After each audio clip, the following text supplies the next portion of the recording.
Good and bad morning for the sake of inclusion. I am Scott Sowers, and Scott Sowers would like to let you know I'm very tired, and I'm recording this way too late. And so I'm just sorry if this is a late video. Sorry. But you know what? Either way, welcome to the Mr. Worldly Wiseman editorial. My goal with this review show is to find truth amongst the truthless media and help my audience keep a biblical worldview when watching movies and shows and whatnot. A lot of time and energy goes into these arts, and I want it to be appreciated by everyone. Now, since I'm going to be blabbering on about worldviews and such, it's only fair to tell you mine. I am a Christian, conservative, Southern Baptist pastor kid. I'm basically like the new Carl Lentz, if Carl Lentz wasn't at all like Carl Lentz. Yeah. But also, if you don't share the same views as me, I still encourage you to stay because, I'm going to be talking about messages and I'm going to be pointing them out. And so you can use this video to help not let those messages slip past you. So, on to the video. So, where were we last time? Well, I complained about the 7 deadly sins for maybe a little too long, but hey, it was quite the terror on my mind. But then we discussed how David Mills and Lieutenant Somerset had to peer into the mind of John Doe. This preacher, quote unquote, was told by a book to find, new exciting ways to reach the youngings of these days. So he started killing people. He killed them in ways that would make examples of the horridness of the 7 deadly sins. This way, people would have no choice but to listen to him. And yeah, the killings are pretty disgusting. But you know what? Remember, it's the sick minds of the writers that had to make this up. Wow, those are some pretty horrific deaths. What do you have next? Yeah. So I'm gonna have a guy in a porta potty, and then the killer's gonna trap him in the porta potty, and then he's gonna push over the porta potty.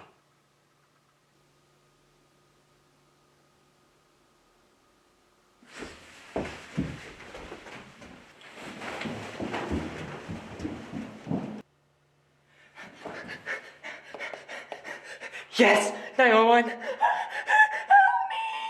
John Doe didn't stop there, however.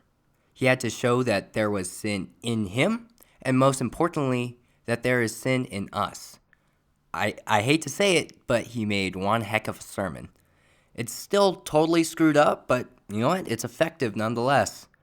But biblically, where is he wrong? Well, most people would say, obviously the killing. Well, King David was told by God to kill. They killed lots of ungodly people as judgment. God had Habakkuk freaking out because he was going to send a huge wave of pain upon Israel. Wait. Run that by me one more time, Lord. See, what John Doe showed the world is the law. Because, yes, the 7 deadly sins are still sins. The victims will be judged and punished for their wrongdoings. That's why it stuck out to me when the doctor said, and he still has hell to look forward to. However, that's everyone. Everyone is a sinner deserving of punishment. And as the box scene proves, everyone means us as the viewer as well. James 2:10. For whoever keeps the whole law but fails in one point has become guilty of all of it. Okay, I gotta go to class, so I'll be right back. That's a note for you, Jack. That's not for you to put in the video. Got it? Think I will. 2 hours later. Okay, I'm back. But see, my dear viewer, what did Jesus do? Jesus lived a perfect life for us, free from sin. He then allowed himself onto the cross, took the punishment we should have received from the Father, and died the death we should have died. He then rose 3 days later and defeated death, and now we can be forgiven by the blood of Jesus Christ. All sin can be washed away by confessing to the Lord. That is what John Doe is missing. He's just shoving the law into people's faces. the bloody law that Jesus freed his children from. He's missing the forgiveness. It goes directly against God's gospel, making John Doe's actions not judgment from God, but vengeance from his own hands. Fatty, adopted fatty, no parents. Romans 12:19. Beloved, never avenge yourselves, but leave it to the wrath of God. For it is written, vengeance is mine, I will repay, says the Lord. There was no love. Well, obviously. Again, my mind just goes right back to that they still have hell to pay line. Those victims may have been saved from hell if Doe actually gave the gospel instead of his rage.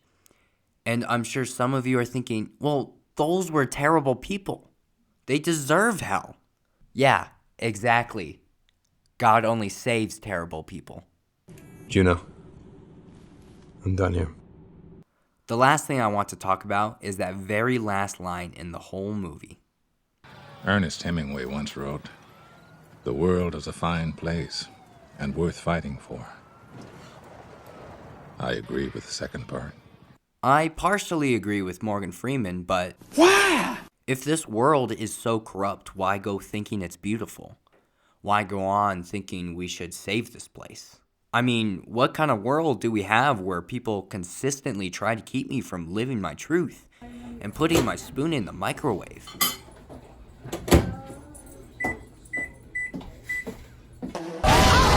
Well, let's look more into Hemingway.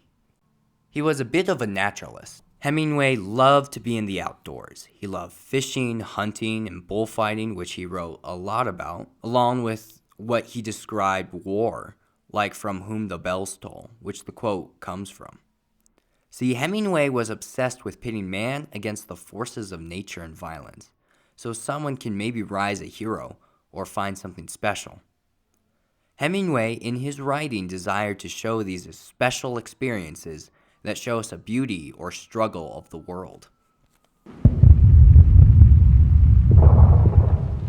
Well, at least I'm not getting news about Henry Cavill getting screwed again. While exposed to the elements, you realize how far you will fight for your survival.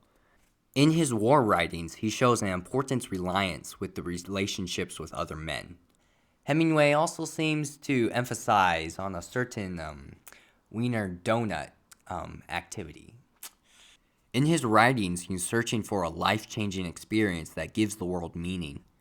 Gatsby shared the sentiment, but could only find it in the past.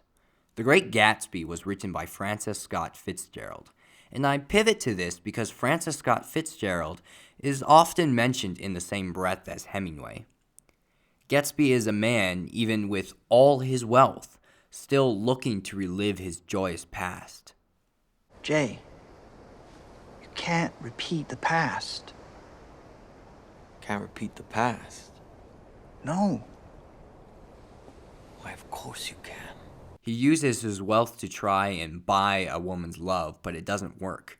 She's changed and keeps Gatsby from achieving the beautiful past he desires. Many people say that this was an actual desire for Francis Scott Fitzgerald, just like me. You said we were going to mean something.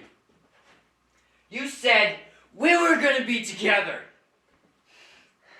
You were supposed to be there with me. There with me.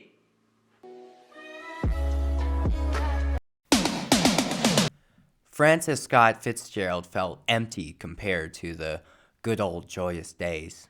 See, that's the problem with Hemingway. He believes the world is worth it just for the experiences it gives, but what if the world doesn't give that to you? What do you have then? Well, Hemingway answered that when he shot himself. Oh, well, that sucks. Francis Scott Fitzgerald certainly didn't have a good time in the end either. He died after he lost his wife and kids and was essentially considered a failure at the end. Just like the Great Gatsby died a failure at love and killed by sin. Sometimes it feels like the more you try and take happiness, sin is just thrown right back at you. Albert Camus said, "But in the end, one needs more courage to live than to kill himself." But as Christians, we're different. But what responsibility do we as Christians have to this earth? Genesis 1:28. And God blessed them, and God said to them, Be fruitful and multiply, and fill the earth and subdue it, and have dominion over the fish of the sea, and over the birds of the heavens, and over every living thing that moves on the earth. This world is God's great creation. I think people brush off way too easily how much of an art piece the rock we stand on is. Like, just think of your life. It's hard and complicated, right? Well, smaller makes things simpler, right? Well, let's go down and... wait, no, it gets more complicated. Instead of loans, we have spirals that are detrimental to our survival. And several tiny atoms that all come together to keep you going through that billboard. Then, you know what? Let's just get really big. Let's get really, really, really big. Like, try to go beyond space. That's when stuff gets so simple, you get existential dread. It's the most glorious piece of art out there. And us lucky Homo sapiens, we get to be the stewards of it.